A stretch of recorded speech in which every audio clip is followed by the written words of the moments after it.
Thank you, Mr. Toastmaster. Now, today I'm going to be sharing with you some really great poems. Four of them are by Robert Frost, and the first one's going to be by Joyce Kilmer. You notice that all the great poems are always about nature. That's something I noticed. So I'm going to begin. This one is by Joyce Kilmer, as I said. It's called Poem About a Tree. I think I shall never see a poem as lovely as a tree whose hungry mouth is pressed against the earth's sweet flowing breast, a tree that looks at God all day and lifts her leafy arms to pray, a tree that may in summer wear a nest of robins in her hair, upon whose bosom snow has lain, who intimately lives with rain. Poems are made by fools like me, but only God can make a tree. Isn't that beautiful? I love that one. Many of you have probably heard that one before. It's a famous one. Now, the next ones are all by Robert Frost. He's my favorite poet. I think all his poems are amazing. So this one's called Nothing Gold Can Stay. Nature's first green is gold. Her hardest hue to hold. Her early leaves a flower, but only so an hour. Then leaf subsides to leaf. So Eden sank to grief. So dawn goes down to day. Nothing gold can stay.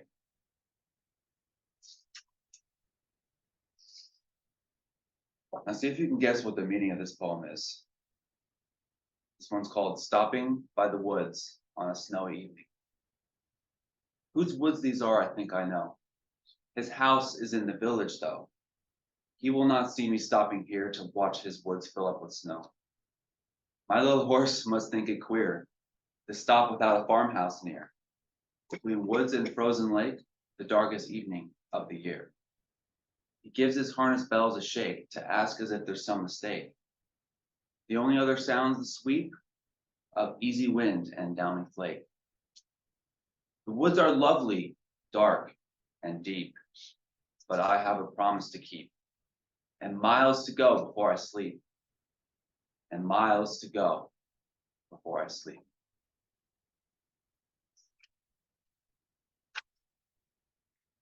I'm not entirely sure what that poem's about, but I think it's just a traveler, and it's just kind of talking about his experience, like being stranded out in the middle of nowhere.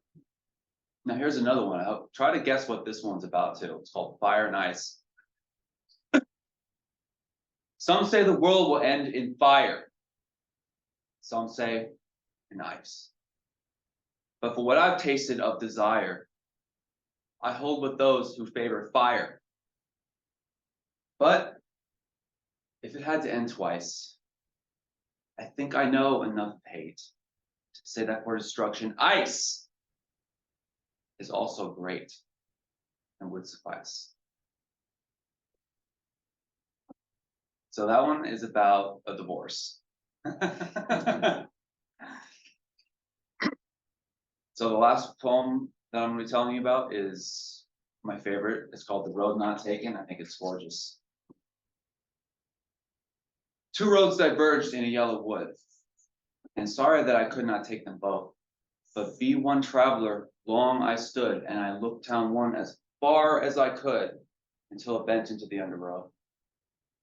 Then I took the other, just as fair, and perhaps having the better acclaim, for it was grassy and wanted wear.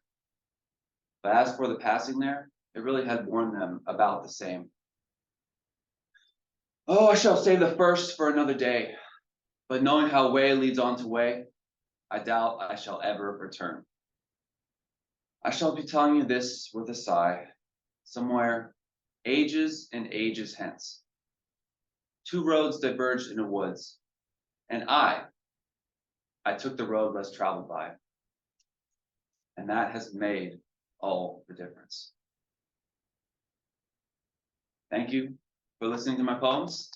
Thank you, Mr. Toastmaster.